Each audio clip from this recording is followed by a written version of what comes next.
Blessings, everybody. This is Dale. Thank you so much for joining with me today on the Word Podcast. We're in Judges 9, and we're looking at the account of Abimelech. The leaders of Shechem had come together, and they had just made Abimelech king. And we saw that in Judges 9, verse 6. They did it by the oak of the pillar at Shechem, and so they made him king. Verse 7, when it was told to Jotham.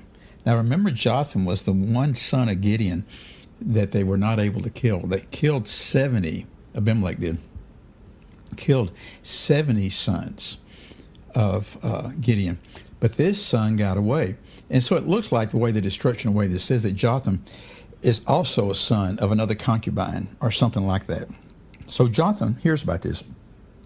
He goes up to the top of Mount Gerizim, which you see all through the Old Testament, Mount Gerizim, and he cried aloud and said to them, so he's on top of this mountain, and he's crying aloud. He's having to scream to where they hear him.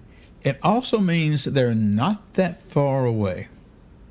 So he cried aloud to them, and he said this, listen to me, you leaders of Shechem, that God may listen to you. That is interesting. So he's saying, listen to me, you leaders of Shechem. So he's going to say something to him. And he's saying it that God may listen to them. What does that mean? That God may hearken to you. Well, by the time we get to the end of it, which I hope we're able to do today, this little statement he makes, I think it's the kind of thing that God's listening to what they say, because he's going to draw them to say, hey, are you doing this because of this? Are you doing this because of that? And when they declare one or the other, God is listening to them. Okay? So verse 8, he gives them a little parable kind of story. So remember, he's on the mountain shouting this to him. The trees once went out to anoint a king over them, and they said to the olive tree, reign over us. But the olive tree said to them, shall I leave my abundance by which gods and men are honored, and go hold sway over the trees? And the trees said to the fig tree, you come and reign over us. But the fig tree said to them, shall I leave my sweetness and my good fruit and go hold sway over the trees? And the trees said to the vine, you come and reign over us. But the vine said to them, shall I leave my wine that cheers God and men and go and hold sway over the trees? Then all the trees came to the bramble. You come and reign over us. And the bramble said to the trees, if in good faith you are anointing me king over you, then come and take refuge in my shade. But if not, let fire come out of the bramble and devour the cedars of Lebanon. So that's the account. That's the story that he is speaking over them. Okay? And you think, well, what is this all about? Why is Jotham saying this? Because he's saying the trees went out to anoint a king. They went to the olive tree first. Then they went to the fig tree. Then they went to a vine, which is not a tree at all. Then they went to the bramble, which is a thorn bush, thorns. And the bramble is the only one that would say, well, if you're anointing me king over you, then come and take refuge in my shade. But if you're not doing this out of good faith, then let fire come out of the bramble and devour the cedars of Lebanon, the biggest, strongest trees of those time. Okay? Verse 16, now Jotham is speaking to them.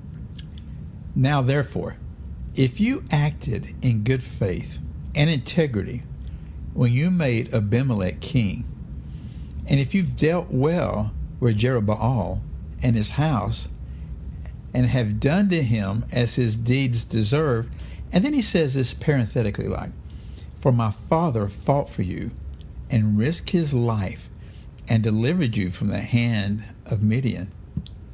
And you have risen up against my father's house this day and had killed his sons, 70 men on one stone, and have made Abimelech, the son of his female servant, king over the leaders of Shechem, because he is your relative. Verse 19, if then you have acted in good faith and integrity with Jerubbaal and with his house this day, then rejoice in Abimelech, and let him also rejoice in you. But if not, let fire come out from Abimelech and devour the leaders of Shechem and Beth Milo. And let fire come out of the leaders of Shechem and Beth Milo and devour Abimelech. Verse 21. And Jotham ran away and fled and went to Beer and lived there because of Abimelech, his brother. Well, I bet he did. Yeah, he says this, and then he flees. So what's he doing? He's given them a picture. Okay, he gave them a little story. And then he says, now therefore, out of what I'm saying in this story, if you've acted in good faith and integrity when you've made Abimelech king, then, well, that's great.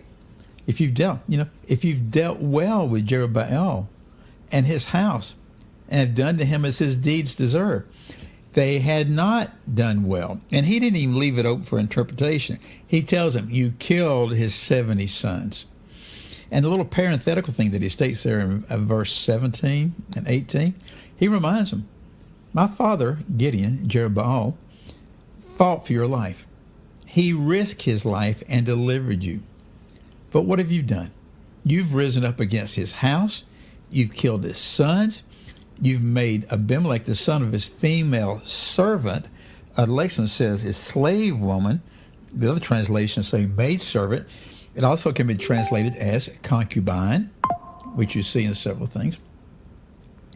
And so you made him king because he's your relative. And if you've acted in good faith and integrity, then rejoice with him and let him rejoice in you. But if not, they knew that they had not. He knew that they had not. So he's telling them what is going to happen to them. And this will happen to them very soon. We'll see it next episode or two. Okay?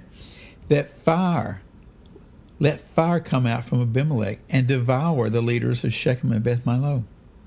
And let fire come from the leaders of Shechem and Beth Milo and devour Abimelech. They are going to devour one another. So Jotham runs away. He flees.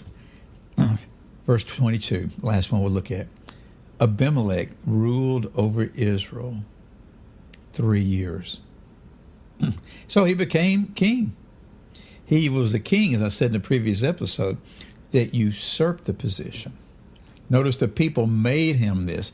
They made him this because he cut a deal with them and said, hey, I'm of you. You'd rather be ruled by one or ruled by 70.